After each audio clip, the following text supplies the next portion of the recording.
मुझे लगता है एसडीएम साहब तक भी मेरी आवाज अंदर पहुंच रही होगी। पूरा सप्ताह लगातार बारिश हुई, 3 बजती है और अचानक बिजलियों की गड़गड़ाहट और काले काले बादल आ जाते हैं। किसानों की फसल जैसे ही अन्नदाता किसान उसको काटने के लिए शुरू होता है और जो कोरिया की कोरिया और जो पड़ा हुआ जो ढेर था वो सबका सब बह गया। लेकिन आप आश्चर्य करेंगे कि मल्हारगढ़ विधानसभा क्षेत्र का अन्नदाता किसान, मंदसौर जिले का किसान इस दुख के समय में पूरा का पूरा परेशान है। उसकी सुनने को कोई तैयार नहीं। लेकिन इस क्षेत्र का जो उप मुख्यमंत्री है, जो कि विधायक है, उस व्यक्ति को सत्ता के नशे में इस तरह से अंधाधुन होकर के वो व्यक्ति मदमस्त है कि किसानों को जा जा करके बोल रहा कि एक मिस कॉल मारो ताकि आप हमारे जो सदस्य बन जाओगे।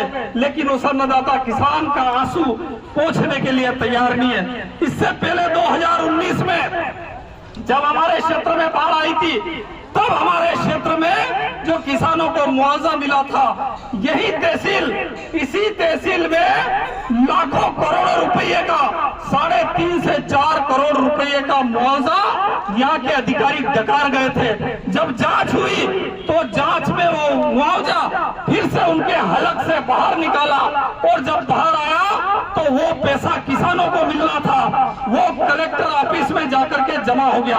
अब 19 और अभी क्या चल रहा, 24 लगातार 5-6 साल से अन्नदाता किसानों की तरफ कोई सुनने को तैयार नहीं। इस क्षेत्र के मंत्री ने जो व्यापक घोटाला करा 2012 में, उस व्यक्ति ने हमारा जो युवा है उसका भविष्य बर्बाद कर दिया। उस युवा आदमी को थानेदार तहसीलदार बनना था।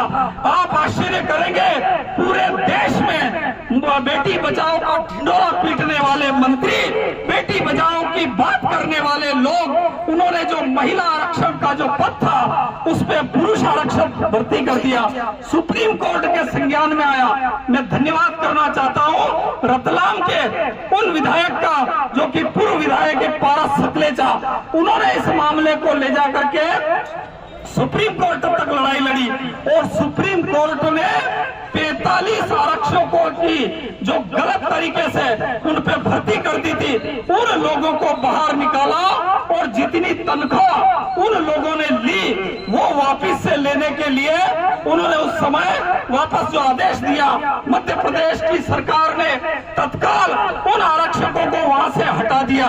लेकिन मैं मोहन सरकार से ये अनुरोध करना चाहूंगा कि आपने जिन आरक्षकों ने पैसे देकर के भर्ती करवाई थी उनको तो आपने हटा दिया, लेकिन जिस मंत्री जगदीश देवड़ा ने पैसे लेकर के भर्ती करी उस आदमी का क्या, वो तो पूरे क्षेत्र में किसानों की सुनने को तैयार नहीं, खुलेआम घूम रहा है। आज के माध्यम से हम दोनों ज्ञापन देकर के ये अनुरोध करेंगे कि किसानों के खातों में मुआवजा डाले, इसके साथ साथ उनको फसल बीमा दे, रबी की फसल के अंतर्गत जो भी उनको खाद बीज मिलता है वो खाद बीज उनको उपलब्ध कराया जाए। इसके लिए हम लोग यहाँ आए और इस क्षेत्र का मंत्री जगदीश देवड़ा उस पर FIR दर्ज करके सीधा जेल में डाले, तब इस क्षेत्र के गरीब मजदूर किसान उन लोगों की बात तब जाकर के सही साबित होगी और उन लोगों के साथ न्याय होगा। तो मेरा सभी साथियों से अनुरोध है कि हम लोग इस लड़ाई को कमजोर नहीं होने दें, चूंकि अभी काम का समय है,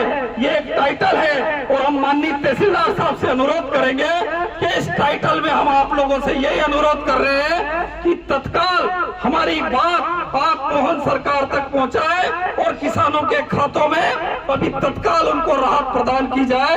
मैं ज्ञापन वाचन करने के लिए कमलेश जी पटेल से अनुरोध करूंगा कि वो ज्ञापन का वाचन करें।